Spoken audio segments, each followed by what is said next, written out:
Me yasa mutane da dama suke fama da ƙaiƙayin jiki immediately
cikin mutanen da likitocin da ake kira da dermatologist su za su je su baka wannan magani. Amma kafin nan ga hanyoyin da ya kamata ka bi. Na ɗaya shine duk lokacin da za ka yi wanka ka tabbatar da ka yi wanka da ruwa masu ɗumi.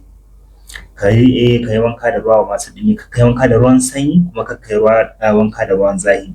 Bayan haka nan kuma immediately kana gama wanka ka shafa mai, ka yi aiki da moisturizers ka sa su. Bayan haka nan kuma akwai maganukan da aka ɗan basuwa irin su beta-alanine ko kuma ana iya ɗan bada antihistamines irin su cetirizine, su loratadine da sauransu.